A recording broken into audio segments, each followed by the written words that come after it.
மத்திய கூட்டுறவு வங்கியிலையும் சரி, தொடக்க வேளாண்மை கூட்டுறவு வங்கியிலையும் சரி, நகையை வச்சு பணம் வாங்கலாமா வேண்டாமா? அவ்வாறு வாங்கணும் அப்படின்னா வரப்போற சட்டமன்ற தேர்தலில் எந்த கட்சியாவது தள்ளுபடி செய்வாங்களா செய்ய மாட்டாங்களா? அப்படி தள்ளுபடி செய்யற மாதிரி இருந்ததுன்னா எவ்வளோ நகை வச்சு எவ்வளோ பணம் வாங்கலாம் அப்படிங்கிற முழு விவரத்தை தான் நான் உங்களுக்கு இந்த வீடியோவில் சொல்ல போகிறேன். இப்போ தான் ஃபர்ஸ்ட் டைம் நம்ம சேனலுக்கு வரீங்க அப்படின்னா மறக்காம நம்ம சேனலை சப்ஸ்கிரைப் பண்ணிடுங்க. கூடவே பெல் ஐக்கானை கிளிக் பண்ணுங்க. அப்படின்னா தான் இது மாதிரி இன்ஃபர்மேட்டிவ் வீடியோ உங்களால் ரெகுலராக பார்க்க முடியுங்க. வாங்க வீடியோக்குள்ள போகலாம். சட்டமன்ற தேர்தல் விரைவில் வரப்போகுது.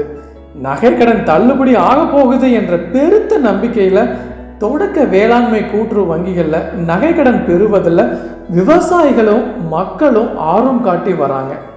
இது சம்பந்தமா பார்த்தீங்கன்னா மாநில அரசு மேற்கொள்ளும் நடவடிக்கைகள் என்ன, இந்த கடனை பெறுவதற்கான செயல்முறைகள் மற்றும் நிபந்தனைகள் என்னென்ன ஆவணங்கள், அதாவது ப்ரூஃப் வேணும் என்பதை பற்றியும் தான் விண்ணப்பதாரர்கள் அறிந்து கொள்வது ரொம்ப முக்கியம்.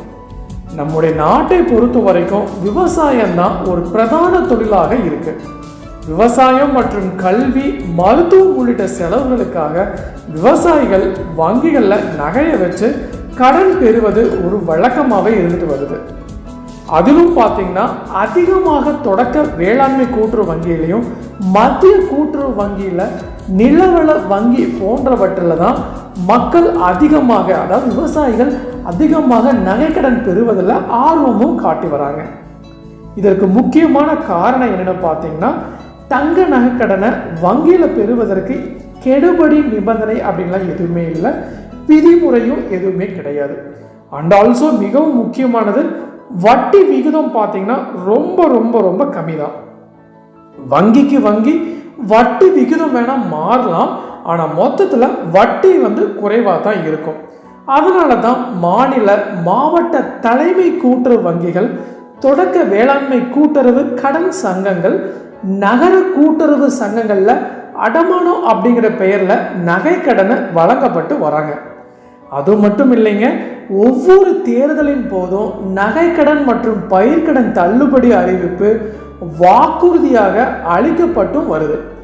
அவங்களுக்கு பேருதவியாகவே அமைஞ்சிட்டு வருதுன்னே சொல்லலாம். அந்த வகையில் சில மாதங்களில் தேர்தலும் வரப்போகுது. இந்த நகைக்கடன் மாநில அரசுகள் நிச்சயமாக தள்ளுபடி செய்துவிடும் என்ற அபரிமிதமான நம்பிக்கையிலும் அடகும் வைக்கிறாங்க. போன முறை நடந்த எலெக்ஷனில் கூட ஆளும் கட்சியும் சரி, தற்போது இருக்கக்கூடிய எதிர்கட்சியும் சரி, ரெண்டு பேரும் அவங்களுடைய வாக்குறுதிகளில் நகைக்கடன் நிச்சயமாக தள்ளுபடி செய்யப்படும் அப்படின்ட்டு சொன்னாங்க.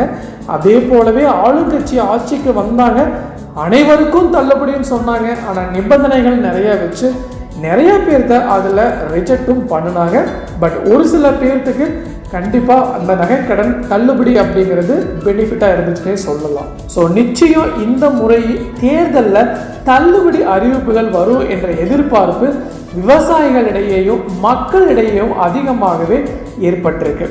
இதனால தான் வேளாண்மை கூட்டுறவு வங்கிகளில் நகைக்கடன் பெறுவதில் விவசாயிகள் ஆர்வமும் காட்டி வராங்க.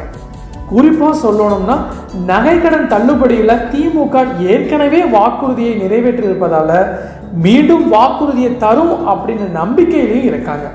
இது மட்டும் இல்லைங்க, இப்போது நிலுவையில் உள்ள நகைக்கடன் எவ்வளவு இருக்கு என்பது குறித்து லிஸ்டையும் தயார் செய்யும்படி அதிகாரிகளுக்கு அரசு அறிவுறுத்தியும் உள்ளதாகவும் ஒரு தரப்பினர் கூறப்பட்டு இருக்காங்க. எனவே தான் மாவட்ட மத்திய கூட்டுறவு வங்கிகள், அதாவது டிசிசிபி அண்ட் ஆல்சோ முதன்மை வேளாண்மை கூட்டுறவு கடன் சங்கங்கள் PSCCS உள்ளிட்டவைகளில் வழங்கப்படும் கூட்டுறவு நகைக்கடனை பெறுவதற்கு தேவையான ஆவணங்கள், நிபந்தனைகள், நகையின் தரம் போன்றவற்றையும் மக்கள் தெரிந்து கொள்ள வேண்டும் அப்படின்ட்டு ஒரு தரப்பினர் அவங்களுடைய தகவல்களை பரிமாறிக்கொண்டு இருக்காங்க. குறிப்பாக சொல்லணும்னா தமிழ்நாட்டில் வசிப்பவர்களுக்கே இதற்கு விண்ணப்பிக்க முடியும். நகையின் தூய்மையும் ரொம்ப முக்கியம். பொதுவாக பார்த்தீங்கன்னா 18 முதல் 22 கேரட் தங்க நகைகளையே பெரும்பாலான வங்கிகளில் வாங்கிக்கிறாங்க.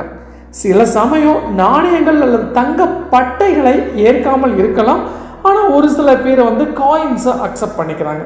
விண்ணப்பிக்க என்னென்ன ஆவணங்கள் வேணும் அப்படின்னு பார்த்தீங்கன்னா அவங்களுடைய ஆதார் கார்டு, இல்லைன்னா வாக்காளர் அடையாள அட்டை, பேன் கார்டு, இல்லை பாஸ்போர்ட் போன்ற அடையாள ஆவணம் ஒன்று கட்டாயம் தேவைப்படுது.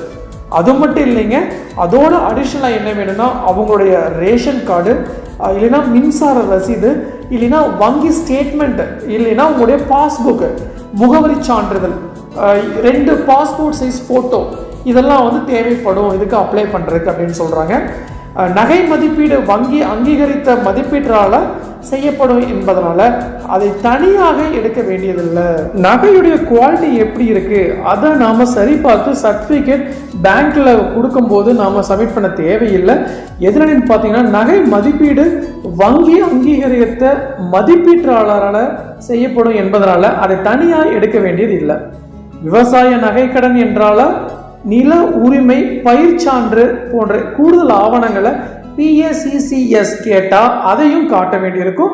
ஸோ அனைத்து ஆவணங்களையும் நகல்களையும் கையெழுத்து போட்டு ரெடியாக எடுத்துகிட்டு கொண்டு போகிறது நல்லதுங்க. அவரோட விண்ணப்ப படிவம் நிரப்பும் போது நகையின் எடையும் தூய்மையும் பார்த்து கடன் தொகை கணக்கிடப்படும். சில இடங்களில் பார்த்தீங்கன்னா அதிகபட்சம் 1 லட்சம் வரைக்கும் கடன் வழங்கப்படலாம். உரிய காலத்தில் பணம் செலுத்தாவிட்டால் அரசு விதிகளின்படி வங்கி நோட்டீஸ் அனுப்பி ஏலம் விடும் நடைமுறைக்கு சென்று விடுங்க. இருந்தாலும் விதிமுறைகளை சரியாக பின்பற்றினால் குறைந்த வட்டியில் நிம்மதியாக கடன் பெறலாம். ஸோ நிச்சயமாக இந்த எலெக்ஷனில் தள்ளுபடி ஆயிரும்னு நினைக்கிறேன். ஸோ எல்லாரும் யார் யார் விருப்பமாக இருக்கீங்களோ அவங்க 3 பவுனுக்கு கீழே வச்சிங்க அப்படின்னா உங்களுடைய நகை கடன் தள்ளுபடி ஆகலாம். அந்த 3 பவுன் அப்படின்னு பார்க்கும்போது பவுன் ரேட்டு அதிகமாகிட்டே போயிட்டு இருக்கு. பேங்க்ல அதற்கான கடன் தொகை வந்து பார்த்தீங்கன்னா 1,20,000 இல்லை 1,30,000 வரைக்கும் கொடுக்குறாங்க. என்னுடைய கனிவான வேண்டுகோள் என்ன அப்படின்னா 1 லட்சம் இல்லைன்னா 1 லட்ச ரூபாய் குறைவான அமௌண்ட்டை நீங்கள் 3 பவுன் நகை வச்சு வாங்கினீங்க அப்படின்னா நிச்சயமாக உங்களுக்கு தள்ளுபடி அப்படின்னு ஒரு அறிவிப்பு வரும்போது உங்களுக்கு முன்னுரிமை கொடுப்பாங்க அப்படிங்கிறதுல எந்த ஒரு சந்தேகமும் இல்லை. 1 லட்ச ரூபாய்க்கு மேலே வாங்கும்போது மேபி உங்களுக்கு தள்ளுபடி ஆகாமையும் போகலாம் அப்படிங்கிற மனசில் வச்சுக்கோங்க. அண்ட் ஆல்சோ இன்னும் முக்கியமானது, உங்களுக்கு வங்கியில் தற்போது பணம் இல்லை, உங்களுக்கு டெபாசிட் பண்ணிடுறோம் அப்படின்னு சொன்னாலும் அந்த டெபாசிட் அமௌண்ட்டையும் நீங்கள் வாங்கிக்கிங்க. இன்னைக்கு வாங்க முடியலனாலும் இன்னும் ஒரு வாரம் கழிச்சு இல்லை 10 நாள் கழிச்சு அந்த அமௌண்ட்டை வித்ட்ரால் பண்ணிடுங்க. அப்படி வித்ட்ரால் பண்ணலை அப்படின்னா உங்களுக்கான தள்ளுபடி சப்போஸ் அறிவிச்சாங்க அப்படின்னா கிடைக்காம போகிறதுக்கும் கூட வாய்ப்பு இருக்குது.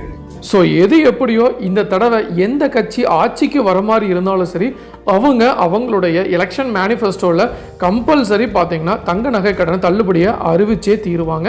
ஸோ அப்படி அறிவிச்சாதான் அவங்களுக்கு ஓட்டு வங்கி அதிகமாக கிடைக்கும் அப்படின்ட்டு அவங்க முழுசாக நம்புகிற நிலைமையில தான் இருக்காங்க. ஸோ நீங்கள் முடிஞ்ச வரைக்கும் பேங்க்கில் அப்ரோச் பண்ணி குயிக்காக தங்க நகை கடையை வச்சு கடனை வாங்கி நீங்கள் பெனிஃபிட்டை என்ஜாய் பண்ணிக்கிங்க. இப்போவே ஒரு சில டிஸ்ட்ரிக்டில் ஒரு சில பேங்க்லாம் வந்து கொடுக்கறதில்ல.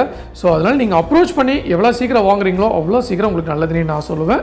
ஸோ இதுதான் நான் இன்னைக்கு உங்களுக்கு ஒரு சொல்ல வர வேண்டிய ஒரு முக்கியமான தகவல். நிச்சயமாக விவசாயிகளுக்கும் பொதுமக்களுக்கும் யூஸ்ஃபுல்லாக இருக்கும் அப்படிங்கிறதுல எந்த ஒரு சந்தேகமும் இல்லை. ஸோ மீண்டும் இன்னொரு நாள் இது மாதிரி சுவாரஸ்யமான இன்ஃபர்மேட்டிவ் வீடியோவுடன் நான் உங்களை சந்திக்கிறேன். அதுவரை உங்களிடமிருந்து விடைபெறுவது உங்கள் மஞ்சள் மாநகர மைந்தன் சிவா.